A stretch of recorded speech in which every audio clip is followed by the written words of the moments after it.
Muchas gracias, Denise, por este espacio. Gracias, chicas, y pues aquí estoy a la orden. Mucho gusto. Buenas noches, licenciada. No, gracias a usted por darse el tiempo de poder brindarnos un poco sobre este tema. Mi nombre es Nancy Lorena Ríos Sánchez.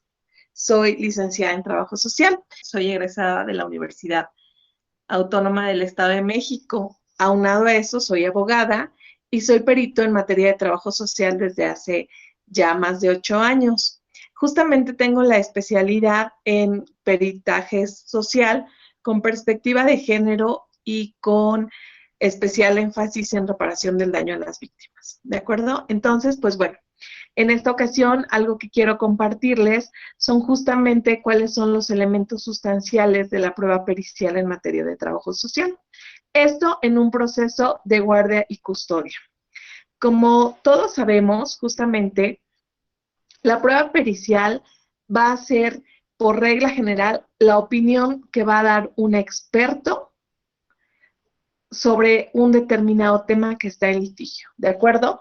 Esta prueba pericial nos va a permitir a nosotros proporcionarle a los jueces aquellos conocimientos que son especializados, que son específicos y que ellos no van a conocer del todo, para que ellos puedan tomar una decisión que sea mucho más acertada respecto a la litis que se está cuestionando en determinados asuntos.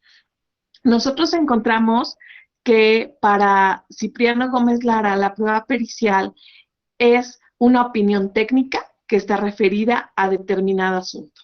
Por lo tanto, habrá tantas pruebas o tantos especialistas como ramas del conocimiento existan.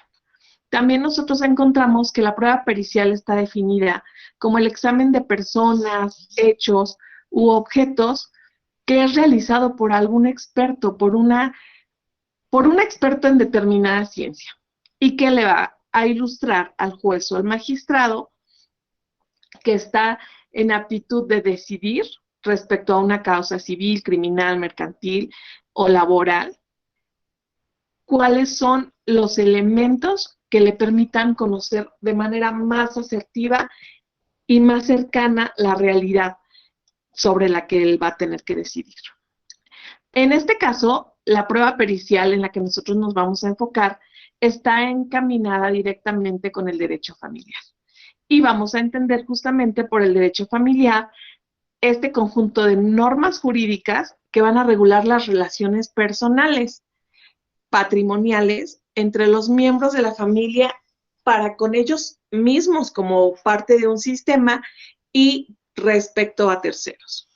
Estas normas, como ustedes saben, son de carácter público y de interés social, ya que determinan a la familia como la base de la sociedad. Y por lo tanto, el Estado tiene la responsabilidad de protegerla y de proteger su organización y su desarrollo.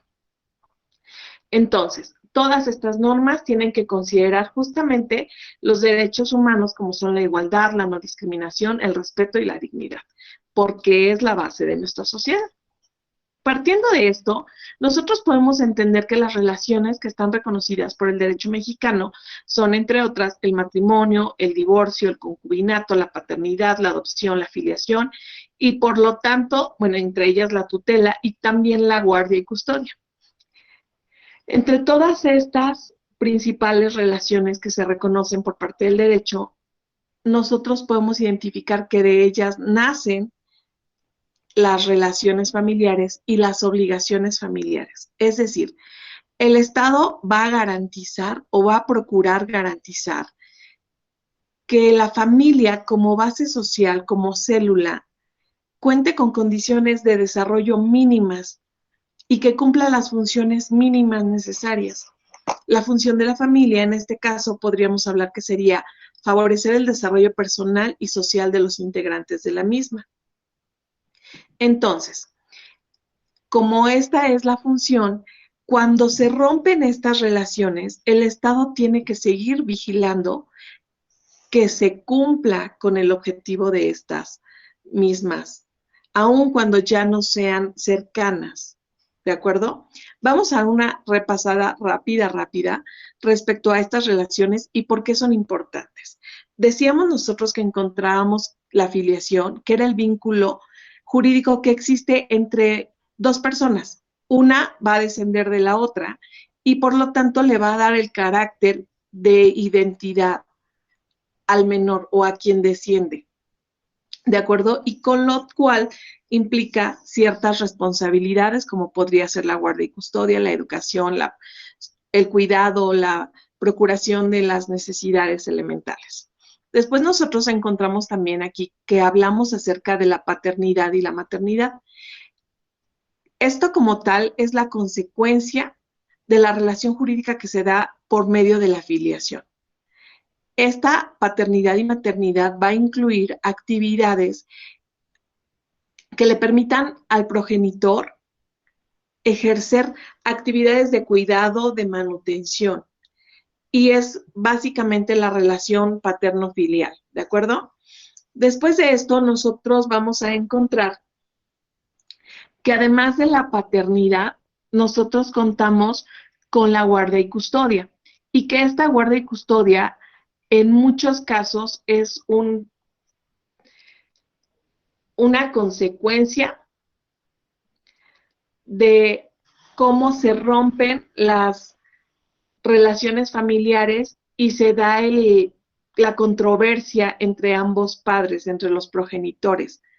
Porque si bien surge de la relación paterno-filial, cuando una familia se rompe, cuando el matrimonio se rompe o cuando se da el divorcio, por decirlo de alguna manera, los papás generalmente van a pugnar por quién va a ejercer esta guardia y custodia respecto de los menores. Pero también debemos considerar que la guardia y custodia no es exclusiva o no es una atribución que se genere del matrimonio. No necesariamente tiene que haber matrimonio para que haya guardia y custodia. Más bien la guardia y custodia va a ser la responsabilidad que van a tener los padres sobre los menores para poder procurarlos, cuidarlos, ministrarles los recursos necesarios para poder lograr un desarrollo óptimo. Entonces, cuando se está en controversia por la guardia y custodia, lo que el juzgador tendrá que valorar será quién de estos dos padres tiene la mejor aptitud respecto al entorno y respecto a las necesidades y los satisfactores de estas necesidades para poder hacerse cargo de los menores. ¿De acuerdo? La patria potestad es una situación distinta y la guardia y custodia será quien ejerce estas actividades de cuidado y de atención sobre los menores. Nosotros vamos a hablar que el juzgador siempre tendrá que tener en cuenta el interés superior del menor. Es decir, que en cualquier decisión que el juzgador tome, tendrá que privilegiar el bienestar de los menores. Ahora, otra de las figuras que nosotros reconocemos en el derecho familiar son los alimentos. Los alimentos son una condición recíproca, es decir, pueden ser de padres a hijos, pero en determinado momento también pueden surgir de hijos a padres. Estos alimentos como tal no se refieren únicamente a la comida, no, se refiere a aquellas condiciones de subsistencia mínimas necesarias para que una persona pueda desarrollarse. Es decir, los alimentos comprenderán efectivamente la comida, pero también el vestido, la habitación, la asistencia médica, los gastos recreativos, incluso todos aquellos satisfactores de las necesidades que los seres humanos van a tener. Como bien ustedes saben, los seres humanos o los menores, en este caso particular del que estamos hablando, no es que solamente coman, ¿verdad? También requieren de cuidados, también requieren de educación, de acompañamiento, de atención a las necesidades educativas incluso. Y de esto se tratan los alimentos. Se trata de una obligación que es de orden público, como les decía, que es recíproca, pero que también es inherente a la filiación. Es decir, que se da por el solo hecho de tener esta relación filial, de tener esta relación de padres a hijos. Esto de los alimentos o el derecho a recibir los alimentos es personalísimo, es irrenunciable. Aquí esto es importante porque ya en la práctica profesional hay quienes se acercan a los abogados y dicen, yo no quiero recibir nada, no quiero que me den nada, pero no quiero que se acerque a mi hijo. Y entonces aquí nosotros tenemos que ser conscientes de que no es algo que sea renunciable. No es algo que cuando estoy de buenas lo voy a recibir y cuando estoy de malas ya no me interesa, ¿de acuerdo? Es algo que es inherente a la obligación, a la responsabilidad que tienen los progenitores hacia los hijos. Esto es intransmisible, es decir, no es que yo pueda decir, ay, está el papá y que el papá le pase la obligación al tío. Si está el papá, es obligación del papá. Ya cuando se va hacia los familiares colaterales, pues ya es una situación en donde el papá ya no está, en donde el papá no puede hacerlo, ¿verdad? Entonces, la obligación alimentaria es, como decíamos, recíproca, es irrenunciable. La ley establece que los alimentos deben de ser proporcionales. ¿A qué o a qué proporción es la que se refiere la ley? A la posibilidad del que los va a dar, pero también a la necesidad del que los va a recibir. ¿A qué nos referimos con esto?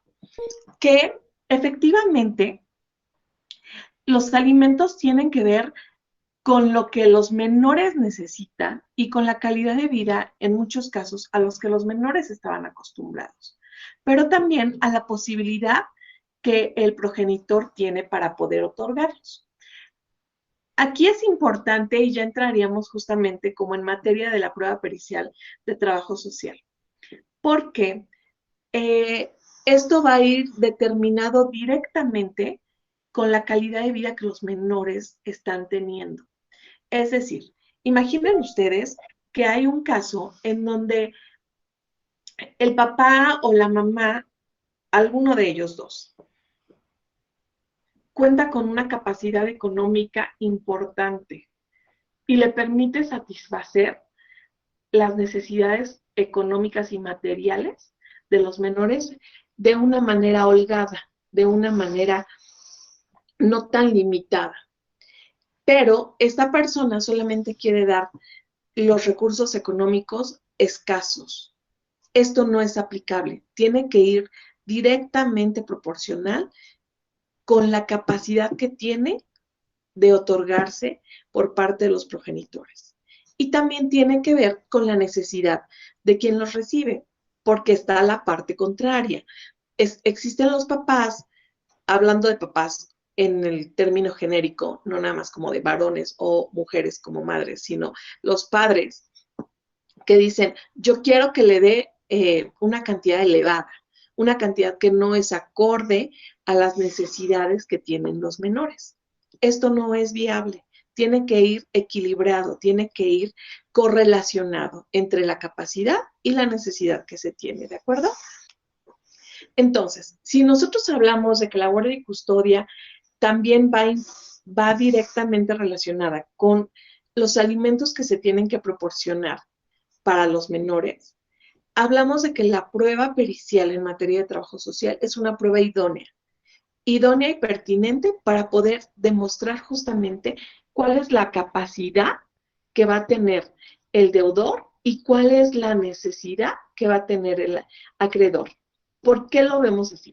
Si hablábamos al inicio que la prueba pericial va a ser una opinión experta, en este caso, el trabajo social es experto. ¿Por qué?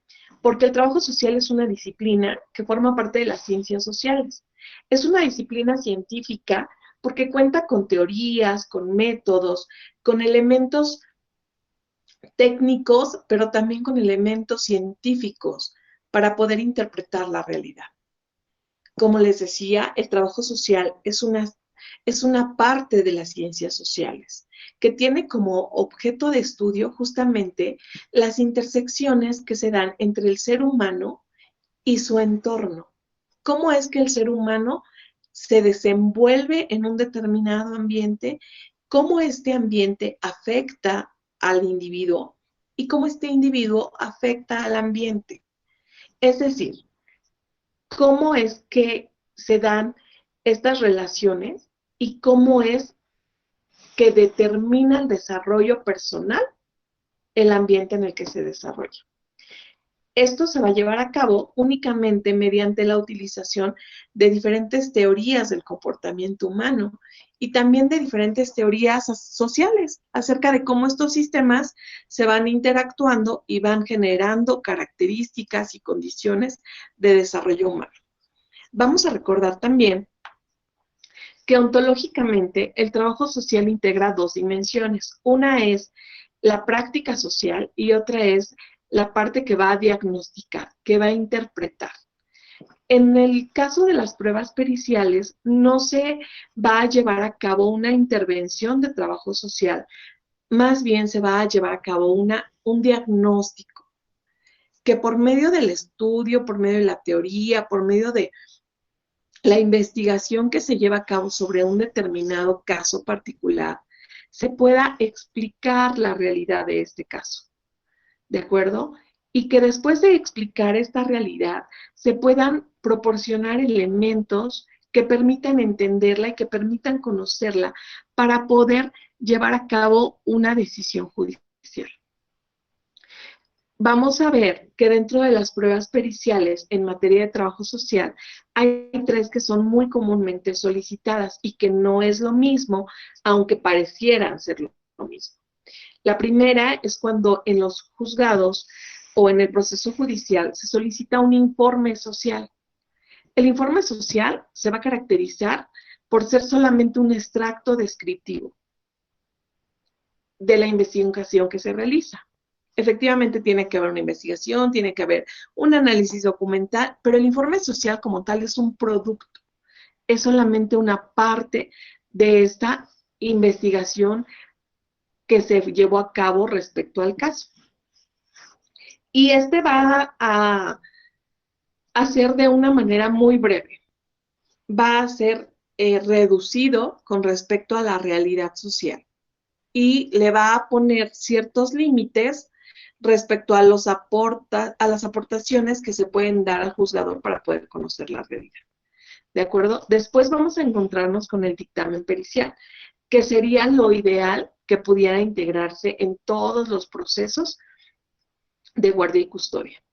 Ya en muchos lugares de la República ya las pruebas periciales en materia de trabajo social son pruebas de oficio. Sin embargo, hay muchos lugares todavía en donde no se les da la importancia o donde no se conoce a ciencia cierta qué es lo que el dictamen pericial me puede aportar. En este caso vamos a compartir que el dictamen pericial es un medio de prueba en el que él o la perito en trabajo social versará sus conocimientos, expresará el proceso metodológico que utilizó para llevar a cabo la valoración de las personas, de los hechos, de las circunstancias sobre los asuntos litigiosos. Este dictamen va a ser emitido para que llegue al juez y el juez de manera oportuna pueda conocer esta realidad en la que se encuentran las partes. El dictamen pericial nos va a permitir analizar los cuestionamientos y responder oportunamente a través de preguntas. Todo esto tiene que ser fundado y motivado, tiene que estar claramente basado en los conocimientos que el trabajador social tiene respecto a la realidad social. Y de esta misma manera, el dictamen va a permitir el estudio de expedientes, documentos y la correlación de variables. Es decir, al juez, cuando llega una persona y le demanda ciertas prestaciones, ciertas resoluciones, el juez tiene que conocer si lo que la persona está argumentando es real. Y como en los casos familiares, básicamente en los procesos de guardia y custodia, está en juego quién va a hacerse cargo del cuidado, de la atención de los menores, el juez necesita conocer sus entornos, necesita conocer cuál es la realidad que sería más adecuada para el desarrollo de estos menores. Y justamente el trabajador social tiene que llevar a cabo esta investigación y presentarle al juez estos resultados para que él pueda tomar una decisión. Vamos a ver cuáles son los elementos que integran la prueba pericial. Primero, pues como ustedes bien saben, es desde la aceptación y protesta del cargo, después se lleva a cabo una investigación documental, la comparecencia judicial. Esto es muy importante porque el trabajador social va a adentrarse a la parte más íntima de las familias. Va a conocer sus casas, va a conocer sus dinámicas familiares, va a conocer cómo es su manera de vivir y de organizarse. No desde un juzgado, sino desde su propio domicilio, desde su hogar, desde su propio entorno. Por eso es tan importante que cuando el trabajador social participe de estas pruebas periciales, se haga justamente una comparecencia judicial, aun cuando sean peritos particulares, aun cuando cada una de las partes ofrezca esta prueba. Es muy importante, porque entonces, si nosotros no llevamos a cabo esta comparecencia, se corre el riesgo de la desestimación de la prueba, de que la otra parte alegue que no se llevó a cabo, que la persona valorada no fue, un sinnúmero de artimañas que se pueden llevar a cabo para desestimarla. Entonces, la comparecencia judicial es necesaria. No hay manera de llevar a cabo, o no debe haber manera, esto para ustedes abogadas también, no debe haber una manera en que se lleve a cabo una prueba pericial si no se hace una comparecencia en el juzgado, si no se queda por sentado ante la autoridad y con la fe que tiene, en este caso, los secretarios de juzgado, para poder decir que efectivamente las personas que van a ser valoradas y que la persona que va a llevar a cabo esta valoración son quienes deben ser, ¿de acuerdo? Esto sí es algo bien, bien importante. Después de esto, nosotros empezaríamos con la fase de investigación directa. Esta va a estar compuesta por, obviamente, el análisis documental, las entrevistas, el cotejo de documentos, la visita domiciliaria. Esto es importante, muy, muy, muy importante. No permitan que se lleven a cabo pruebas periciales si no se llevaron a cabo visitas domiciliarias. No es objetivo el hecho de que alguien llegue, digamos, una parte a valorar, llegue y me traiga fotografías de su domicilio y me diga que vive ahí, pero el trabajador social no se traslade a ese domicilio. Esto es un aspecto que puede cuestionar muchísimo la confiabilidad de la prueba pericial. Entonces, es algo que se tiene que cuidar de manera objetiva. El hecho de que la visita domiciliaria se realice. ¿Por qué? Muchas veces, cuando tratan de comprobar que tienen menos capacidad económica, hay partes que falsean el domicilio. Y entonces a mí me pueden llevar fotografías de un domicilio que no es en el que ellos habitan, o incluso un domicilio que ellos rentaron o que alguien más les prestó para llevar al perito en trabajo social para que lo conozca y quiera aparentar. Pero ahí es donde entra la parte del conocimiento y de la experticia del trabajador social y tiene que llevar a cabo entrevistas colaterales. No con quien la parte me quiera llevar a que yo le pregunte si vive ahí o no, sino con quien el trabajador social determine que puede proporcionar la información verdadera. Esto de las entrevistas colaterales es un punto importante. En cualquier momento en el que ustedes como abogadas puedan cuestionar la confiabilidad de una prueba pericial, tiene que haber entrevistas colaterales, tiene que haber datos colaterales que corroboren que la información que las partes me están ofreciendo como perito sean reales, sean adecuadas, ¿de acuerdo?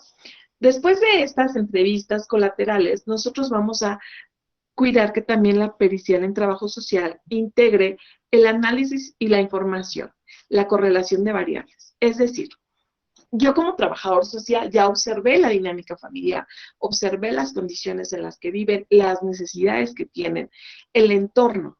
Pero esto, ¿cómo lo interpreto yo con base a la teoría, con base al conocimiento que yo debo tener? Ya vi que vive con el papá, con la nueva pareja, con quien la persona viva. ¿Esto qué me dice? Este tipo de familia, ¿qué características tiene? ¿Es adecuado? ¿No es adecuado?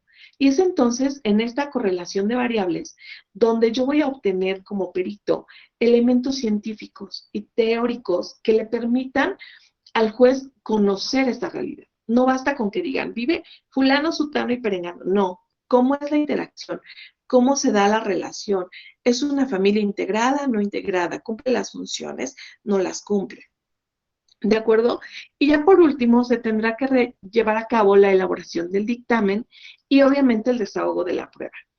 ¿Qué es importante en esta parte de la elaboración del dictamen? Bueno, pues que se incluyan todos los elementos teóricos y metodológicos para que este dictamen pueda ser un producto científico.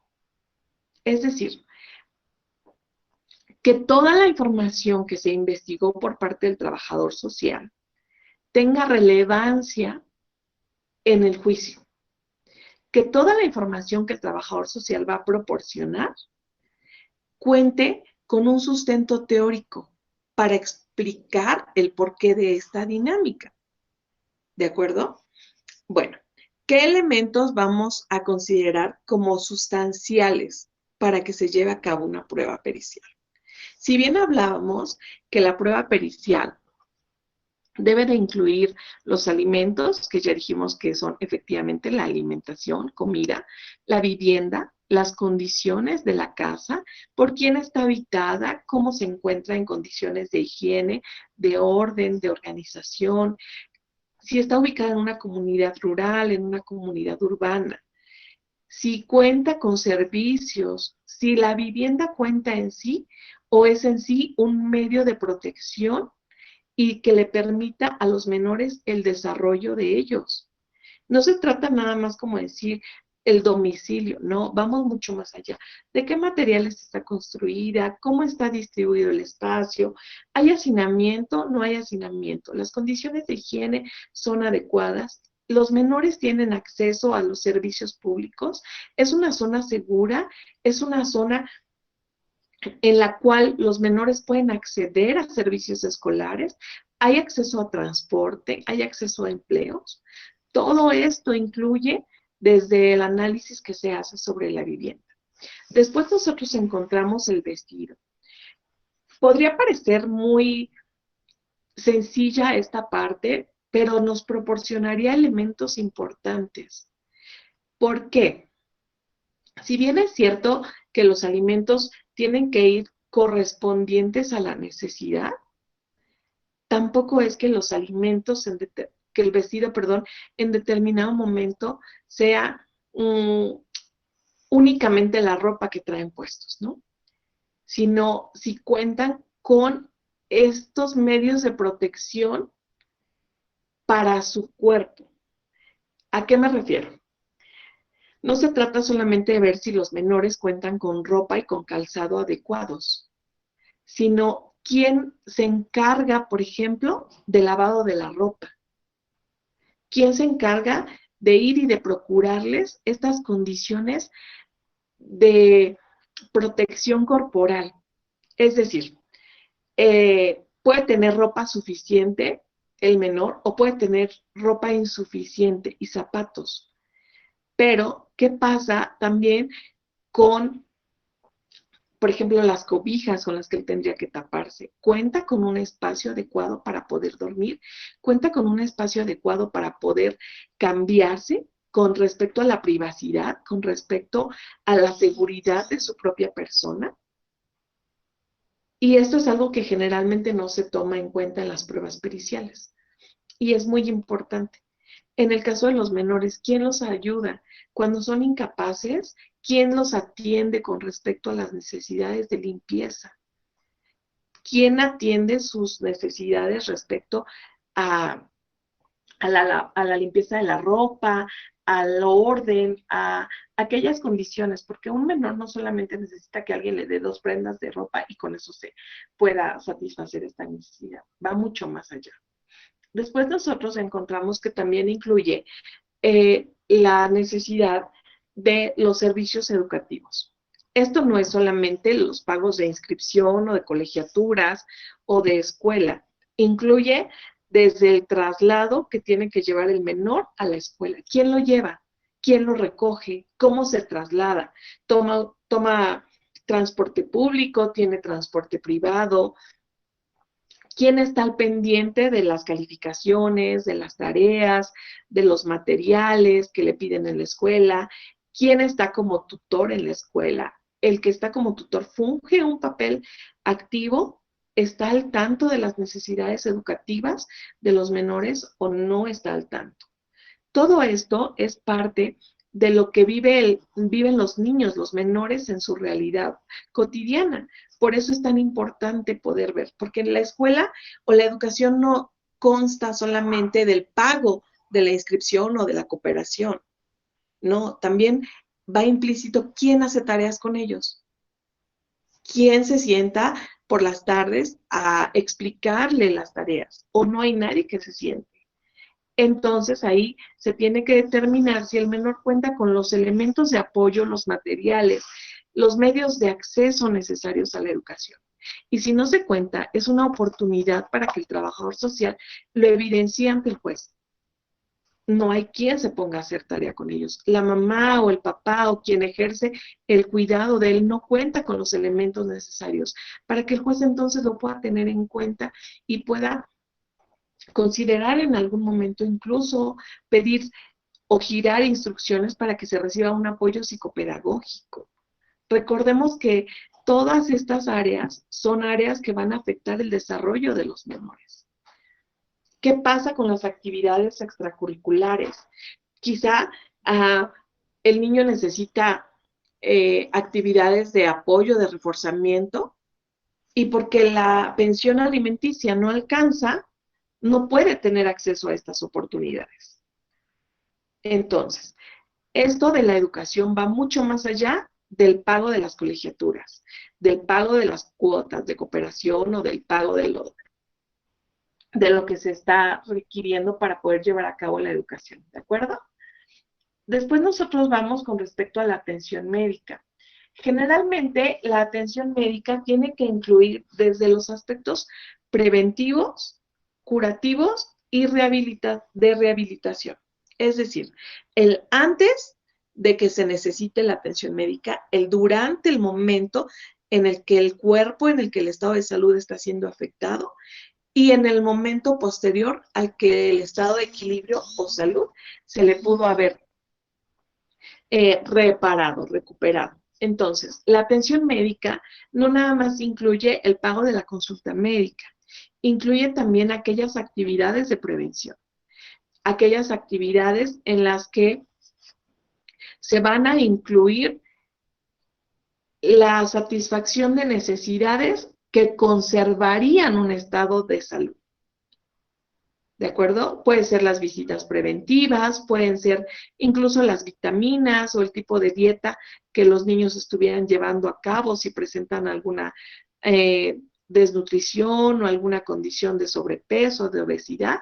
Esto tendría que estar incluido y es algo que generalmente no se aborda. Entonces, esta es una parte importante con respecto a lo que tendríamos que tener cuidado. Aquí incluso hablamos acerca de la salud mental. ¿Cómo es que el proceso de separación, en el caso en el que se da el divorcio, está afectando la salud mental de los menores? ¿Qué condiciones emocionales están presentando? Si bien no es competencia del trabajador social diagnosticar trastornos o salud mental, sí es competencia del trabajador social identificar si se presenta alguna necesidad de atención. El trabajador social no va a decir, ay, ok, el niño está presentando depresión o conductas depresivas o ansiosas. No, pero el trabajador social, de acuerdo al análisis que haga del comportamiento familiar, puede evidenciar que se necesita atención a la salud mental, ¿de acuerdo? Después de eso, nosotros encontramos que también los alimentos deben incluir actividades recreativas. Y vuelvo a lo mismo, no solamente por la cuestión económica, sino por la cuestión de atención, de cuidado. Un niño no nada más va a estar encerrado en su casa y de su casa a la escuela y de la escuela a su casa. También necesita actividades que le permitan esparcir su energía, disfrutar, tener momentos de recreación, de diversión, de disfrute, de juego, ¿no? ¿Y quién va a acompañar al menor en estas situaciones? ¿Cómo es que los padres van a generar que estas necesidades recreativas también puedan ser atendidas? Y esto no quiero decir que tengan que mandarlo al cine cada 8 días o que tengan que llevarlo de paseo, pero sí que también necesita espacios donde pueda compartir con pares, con personitas de sus mismas características etarias, por intereses o afinidades, para poder tener un momento de distracción. Esto es una parte con respecto a los alimentos, que es el primer recuadrito que vemos ahí en la presentación. Después nosotros vamos a ver que en la prueba pericial se incluyan también las oportunidades que brinden los recursos económicos. Es decir, tiene que considerarse en el caso en que los hijos necesitan lo que hablábamos acerca de la regularización académica, por ejemplo, pero también el hecho de que los hijos no tengan que exponerse a condiciones de peligro o que pongan en riesgo su desarrollo personal. Tienen que considerarse cuáles son el acceso a las oportunidades que ellos pueden tener. Si pueden ellos en algún momento y quieren estudiar alguna otra cosa, que los alimentos proporcionen estas oportunidades, que no cierren de tajo la oportunidad de seguir desarrollando y de seguir creciendo.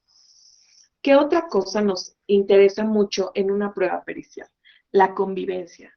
¿Quién está a cargo de la atención de las necesidades del menor? La mamá, la abuela, el abuelo, el tío, el primo. ¿Quién es quien lo cuida? ¿Quién es con quien el menor va a desarrollar su relación más cercana? ¿Con quiénes se cuentan con respecto a compartir el tiempo que tienen? Si visitan a la familia paterna, si visitan a la familia materna, cómo es la relación con ellos, incluso si hay alguna situación de peligro para ellos, ¿no? Hay muchos casos en los que, por ejemplo, uno de los papás, que es quien tiene al menor, tiene que salir a trabajar durante largas horas para poder proporcionarle medios de subsistencia a los niños y se quedan a cargo los menores de la vecina. Se quedan a cargo de la comadre, de la tía, de la prima. ¿Esto representa un entorno seguro o representa un riesgo para los menores? ¿Con quién convive?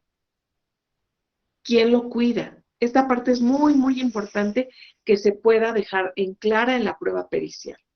Después nosotros vamos a encontrar la crianza y los cuidados.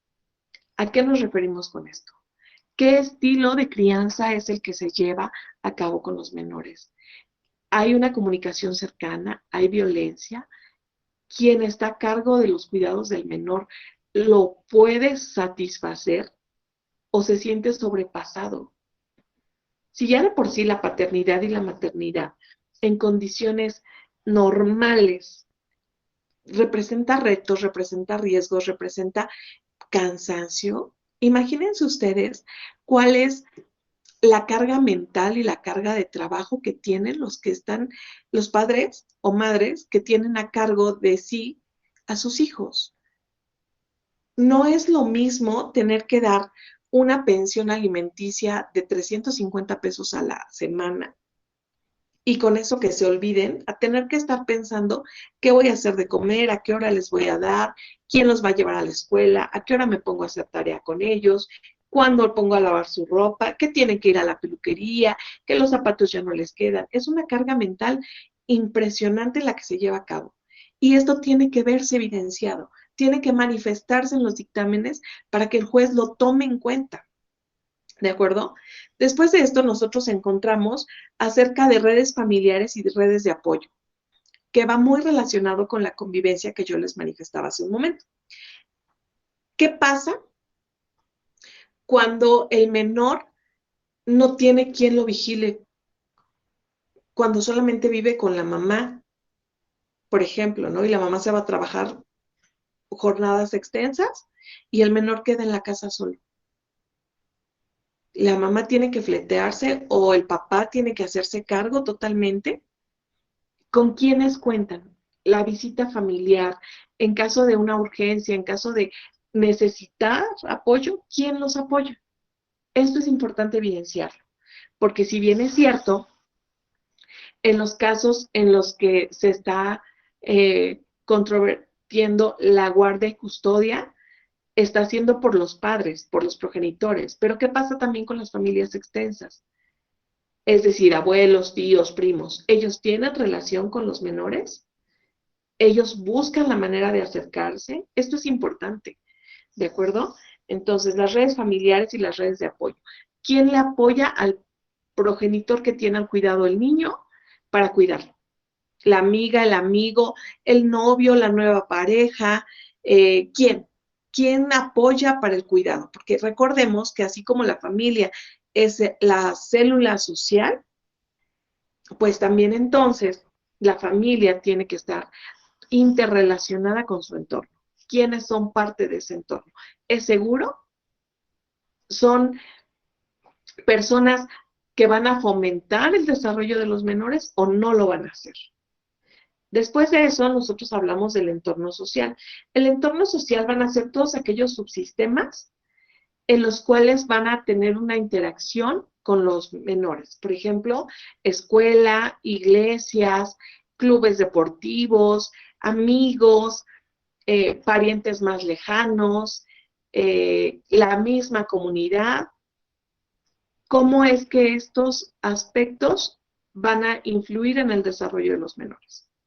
Después, si la comunidad en donde los menores viven es una comunidad rural, es una comunidad urbana, suburbana, segura, no segura, tiene acceso a servicios públicos, no los tiene, hay condiciones adecuadas de seguridad o de inseguridad, eh, cómo es que hay acceso al transporte, a los medios laborales, es fácil, no es fácil conseguir un trabajo. Si es una comunidad rural, la mamá o el hombre puede trabajar, puede acercarse a una fuente laboral y obtener ingresos o de plano no se le permite. ¿De acuerdo? Este entorno social nos va a permitir sobre todo tener un panorama por medio del cual el juzgador pueda identificar con qué otros recursos el, el que ostenta la guardia y custodia puede acercarse para satisfacer las necesidades o ante qué otras limitaciones se va a enfrentar para poder atender las necesidades de los menores. Después de ahí hablamos acerca de la integración familiar. ¿Cómo es que las relaciones se dan? ¿La comunicación es asertiva? ¿Hay comunicación o no hay comunicación? ¿Hay confianza? Los menores se sienten integrados a esta familia, sienten que los respalden. Para esto hay instrumentos que tienen que ser aplicados, cuestionarios que están muy estandarizados y que le permiten al trabajador social conocer si la relación familiar es una relación integrada o desintegrada, funcional o no, es cercana o es conflictiva. Todo esto tiene que explicarse. Y ya por último, que es la parte como mucho más común que los juzgadores y que los abogados solicitan, es el nivel de ingresos y de egresos y la aplicación de los mismos. Lo pongo esto al final porque esto ya es algo muy obvio, ya es algo que ellos escuchan o prueba pericial en trabajo social y se van únicamente a los ingresos y a los egresos. Y no necesariamente es que sea el cuerpo medular de la prueba pericial en trabajo social. Porque efectivamente los ingresos y los egresos van a determinar un nivel socioeconómico. Pero, ¿cómo es que este nivel socioeconómico va a repercutir? Hay personas que pueden contar con una alta calidad, o sí, un alto nivel socioeconómico por la comunidad en donde viven, por la capacidad de adquirir muebles o inmuebles, de adquirir los satisfactores, pero a lo mejor no están satisfaciendo las necesidades emocionales o de cuidado. Y entonces, no porque haya dinero o no porque no haya dinero, quiere decir que no son viables el que ejerzan la guardia y custodia. ¿De acuerdo? Eh, por, ya casi para terminar, vamos a encontrar que justamente el hecho de elaborar una prueba pericial completa, adecuada y que considere cada uno de los entornos que involucran al menor y su desarrollo, le va a proporcionar a la autoridad judicial los elementos socioambientales, que es todo lo que acabamos de escribir anteriormente, que le permitan conocer el entorno y la calidad del mismo, si este es adecuado o no, o con quién podría ser más adecuado, con el papá o con la mamá. Y la interacción que tiene el menor o los menores con él y las particularidades de los sistemas familiares. Hay sistemas familiares en los que todo parecería que es idóneo, adecuado, que cuentan con una vivienda bonita, que cuentan con acceso a servicios públicos, a satisfactores de necesidades materiales, que tienen, que tienen atendidas todas las necesidades. Pero resulta que la dinámica familiar por dentro puede ser deficiente o puede ser muy mala. Puede generar violencia, puede generar desatención, puede generar incluso el detrimento del desarrollo de los menores. Entonces, esto tiene que evidenciarse en una prueba pericial. ¿Para qué nos va a servir esta prueba? Para determinar si puede haber una convivencia o no, si es segura, si es saludable el hecho de que los menores puedan convivir y bajo qué circunstancias. Nos va a permitir identificar cuáles son las oportunidades a los que los menores pueden tener acceso con respecto a los medios que los progenitores les proporcionan. También cuáles son las limitaciones. También cuáles son aquellas cosas en las que, aunque el que esté ejerciendo la guardia y custodia quisiera acercárselas, no podría. También nos va a hablar acerca de los riesgos, de aquellas situaciones que van a representar un peligro para el desarrollo de los menores, de sus necesidades. Pero ya vimos que no son solamente materiales o económicas, que tienen que ir muy directamente relacionadas con cada uno de los aspectos que conforman a la persona, a nivel individual, pero también a nivel social, colectivo, a nivel familiar, ¿de acuerdo?